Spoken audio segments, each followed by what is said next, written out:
महाराष्ट्र में 10 दिन से ज्यादा की कवायद के बाद बड़ी मुश्किल से मुख्यमंत्री चुना गया, लेकिन अब महाराष्ट्र में मंत्रालयों को लेकर तीनों पार्टियों के बीच खींचतान देखने को मिल रही है। जैसे तैसे शिंदे सीएम पद त्यागने को तैयार हो गए, लेकिन गृह मंत्रालय की जिद पर अड़े हुए हैं। आलम ये है कि तीनों दल अपने पास अहम मंत्रालय रखना चाहते हैं।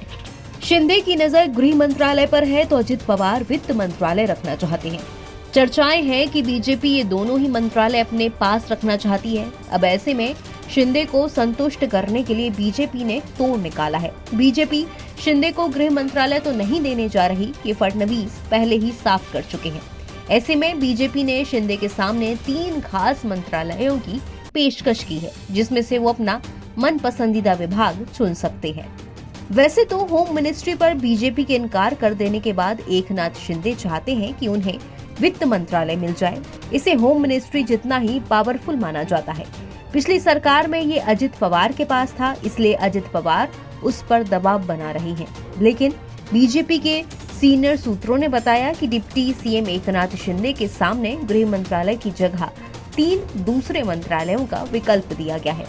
शिंदे को राजस्व विभाग, जल संसाधन और सार्वजनिक कार्य मंत्रालय की 3 विकल्प दिए गए हैं। शिंदे को इनमें से किसी एक का चयन करना होगा। इतना ही नहीं, उन्हें अपने सीनियर मंत्रियों के लिए भी विकल्पों पर विचार करना होगा। बीजेपी के नेताओं ने कहा कि मंत्री पद को लेकर महायुति में चर्चा शुरू हो गई है। मंत्रालय बंटवारे पर जल्द फैसला हो जाएगा। एकनाथ शिंदे के करीबी नेता उदय सामंत से जब शिंदे को होम मिनिस्ट्री मिलेगी या नहीं, इसके बारे में सवाल किया गया तो उन्होंने कहा कि मांगने में क्या आपत्ति है, फैसला तो चर्चा के बाद ही होगा। हम बात कर रहे हैं और जल्द ही नतीजे पर पहुंच जाएंगे। सामंत ने कहा कि एकनाथ शिंदे बिल्कुल भी नाराज नहीं है। शिवसेना के लोगों को क्या मिलेगा, इस पर फैसला एकनाथ शिंदे ही करेंगे। हमने उन्हें सारी शक्तियां दी हुई हैं। हम चाहते हैं कि एकनाथ शिंदे को भी उनकी क्षमता के मुताबिक मंत्रालय मिले। तो वहीं न्यूज 18 मराठी की रिपोर्ट की माने तो एकनाथ शिंदे ने बीजेपी से होम मिनिस्ट्री के अलावा अर्बन डेवलपमेंट और वित्त विभाग की मांग की थी, लेकिन बीजेपी ने उनकी मांग को मानने से साफ इनकार कर दिया।